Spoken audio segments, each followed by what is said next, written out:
Thanks very much, Tim, and thanks to Share Cafe for hosting me. If we can just move to the next slide, please. One more. Cobram Estate Olives Limited, we listed on the Australian Stock Exchange in August 2021, but we've been around for over 20 years. And during that time, we've built one of the world's largest vertically integrated olive oil businesses. We have operations both in Australia and in the USA in the state of California. In Australia, we're fully vertically integrated. We have over 6,500 hectares of olive trees. This year, we produced just over 16 million litres of olive oil, which is around 71% of Australia's olive oil production. We have a 45% market share of the extra virgin olive oil category in Australia through our premium brands, Cobram Estate and Red Island. In the USA, we're also vertically integrated. We have just over 300 hectares of our own grows. We have a processing plant, storage facility, bottling line, laboratory, and a sales and marketing function. And we've really seen really strong growth in sales, particularly in the last 2 years in the USA, where we have packaged goods sales over $30 million. Just move to the next slide. This is really a chart just demonstrating our vertical integration, which I've talked through, but we have full vertical integration in both our Australian and USA operations, right from the nursery through to the consumer or supermarket shelf. Next slide, please. In terms of getting you a bit of a feel for our growth strategies, and we've had 4 growth pillars that have been very consistently applied and communicated over the last 5 years, and certainly what we use internally to remind all staff of where our growth focuses are. And the first of those is increasing supply from our Australian groves. And over the last 7 or 8 years, we've replaced a lot of the underperforming varieties with better performing varieties. We also spend a lot of time, money and energy on efficiency improvements. And that's from growing to varietal to harvesting efficiencies and processing techniques right through that chain. And just as a reminder, we have, with all the redevelopment and planting programs, we have around 39% of our olive groves in Australia, which are yet to reach maturity, which is around year 8. Our next growth pillar is growing the business in the USA, the fully vertically integrated business. And we're really excited by that opportunity of really replicating what we've done here in Australia, in the Australian category. In the short term, our focus is on increasing supply by planting our own olive groves and really being able to capitalise, or allowing us to capitalise on the opportunity to continually grow packaged goods sales, both through our branded product and private label. Our 4th growth pillar is increasing the net return or value that we receive from each litre of olive oil that we sell. And we have a really disciplined approach to this and have continued to increase that margin or return over the last 5 to 6 years.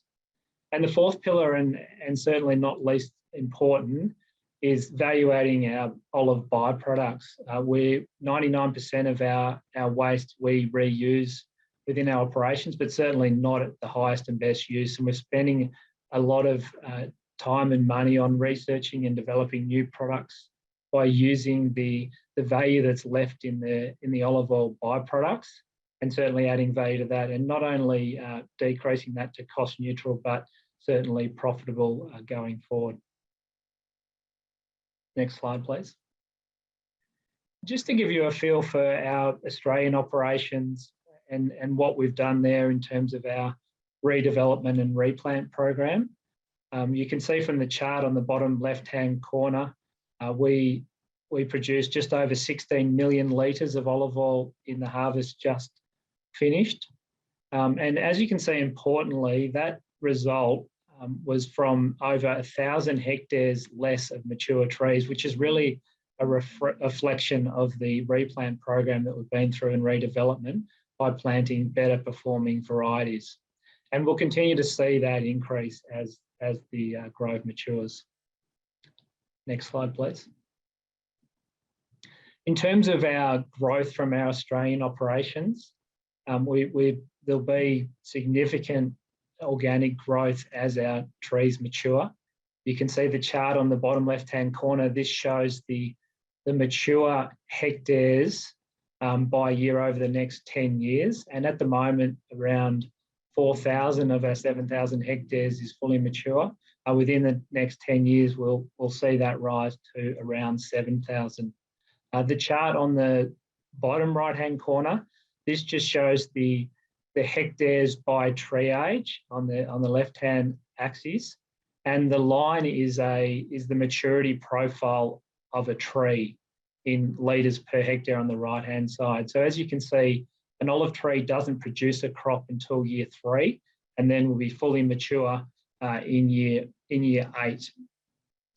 And our groves produce around 2,400 litres per hectare, and that takes into account a replant program. So we model all our yields based on continually replanting around 2.5% of our grove every year, which means we'll effectively have an asset that runs into perpetuity. But the 2,400 litres per hectare takes that into account. In terms of water, and this is really important, certainly for those of you that follow any agri stocks, and our strategy is to purchase water on the allocation or the temporary market as and when we need it. And there's certainly been a misconception around permanent water or entitlement water, and that is that a lot of investors think that if you own permanent water, then you have water security, which is not actually right. A permanent water right, you are only allowed to use the water attached to that if there's an allocation announcement, which is governed by the water authorities. So certainly doesn't give you security around water. And we've chosen to purchase water as and when we need it, and certainly is one of the top gross margin dollars per megalitre of water that we use. We're very, very comfortable, and we've never had an issue purchasing water, but of course we are subject to the fluctuation in water price. And as you can see from the chart on the top left-hand corner, the water price has fluctuated over time, and certainly the drought years of 19 and 20 significantly higher than where they are now. Over the last 8 years, we've purchased water for an average price of $233 a megalitre.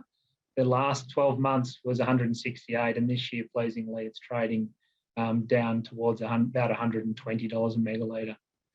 The storage levels are over 80% in the southern Murray-Darling Basin, which is where our storage levels are, and that compares to 57% in the middle of August last year. So certainly in a very good position, and a strong outlook for low water prices in the next 12 months. In terms of the USA, we have 4 grove sites in the USA, just out of Sacramento, in between Sacramento and San Francisco in California. We have over 300 hectares planted. We have another 450-acre grove that we'll plant in the next 12 months, and certainly committed to continuing to plant our own production assets each year, and really helping drive that increased supply year on year, which will enable us to capitalise on the opportunity to sell both private label and branded product through our Cobram Estate range. I just wanted to touch quickly on this because it is really important to understanding our profitability and how to think about our results. Olive trees are naturally biennial bearing, and that means that a high cropping year like this year will be followed by a low cropping year like next year, and this is a known and expected fact. But under accounting standards, you're required to measure the fair value of the crop in the year of harvest. You then deduct the actual cost of production, and then that increment is taken to your profit in the year of harvest, not when you sell it. That then sits there as inventory at that higher value, and then as you sell the oil, it goes through your cost of sales. So over a full cycle, the increment that goes through your P&L washes through your cost of sales. But what it does mean that in a high cropping year like this year, you have a higher reported profit, and a lower cropping year like last year or next year will be a lower reported profit. You can see from the chart in the top left-hand corner, this chart's our last 4 harvests in Australia in the green bar. In the light blue bar is the reported profit in that year, and you can see the reported profit goes up and down with the harvest. And in the red bar, that's the rolling average 2-year EBITDA, and certainly how we assess business performance internally. So taking into account both a high cropping year and a low cropping year. Now, cash flow is very different because we sell to our customers consistently month in, month out, and demand is certainly not seasonal. And we're able to do this by managing our inventory over 2 years. So a high cropping year like this year will supply the market for up to 16 months, and a low cropping year like last year will supply the market for around 8 months. So really leads to more consistent operating cash flow, certainly compared to the 1-year reported profit. But as I said, we encourage investors to think about our profitability over that 2-year cycle. The 2-year EBITDA certainly needs to be taken into context of the maturity profile of our assets. And as I said, around 39% of our grove assets are yet to reach full maturity, and that will certainly drive the increase in EBITDA over the short to medium term, even though our 1-year profit will go up and down with our crop year. In terms of the full profitability of the business and the P&L summary, we have sales revenue of around $140 million. Our business we think about in 3 key segments: the Australian olive oil division, the USA olive oil division, and the innovation and value add business. The Australian olive oil division contributes the majority of the profitability, as you've seen, and the USA and innovation and value add divisions are certainly earlier phase businesses, but we've seen good improvement from both those divisions in the last 12 months.